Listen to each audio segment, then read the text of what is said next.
This wealthy man was momentarily distracted while driving and crashed into the fountain beside him. Seeing this, I immediately ran over to save him, but my hand got cut. I didn't care about that. I quickly unfastened the man's seatbelt and pulled him out. Just then, my blood dripped into the fountain and landed on a stone statue. But I didn't know this at the time. Seeing that the man was fine, I was about to leave. But the man grabbed my arm and asked if I remembered him. However, I had helped too many people. I simply didn't remember this man. Just as the man was feeling very disappointed, the stone statue in the fountain suddenly transformed into a cute little girl. The little girl excitedly hugged my leg. She even called me mom. The man beside me thought this little girl was really my daughter. He looked even more disappointed. Then he gave me a business card. He told me to come find him if I ever ran into trouble in the future. It wasn't until I saw the information on the card that I suddenly remembered him. He was originally the heir of a top wealthy family, but he used to be very weak and often got bullied. I was always the one who helped him chase away the bullies.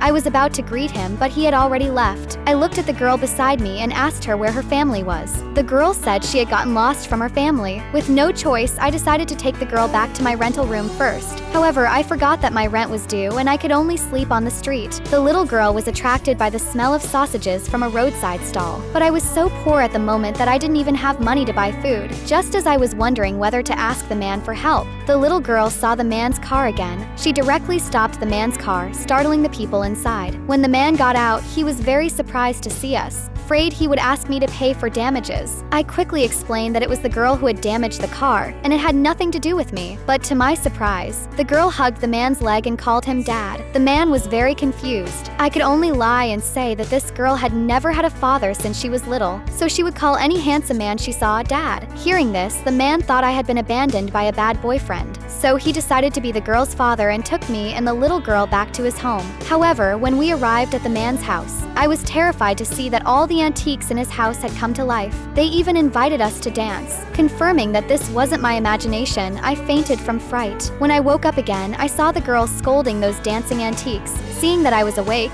the girl immediately ran over to comfort me. She said the antiques wouldn't scare me anymore. Only then did I realize that the daughter I had picked up was also a 1,000-year-old antique herself.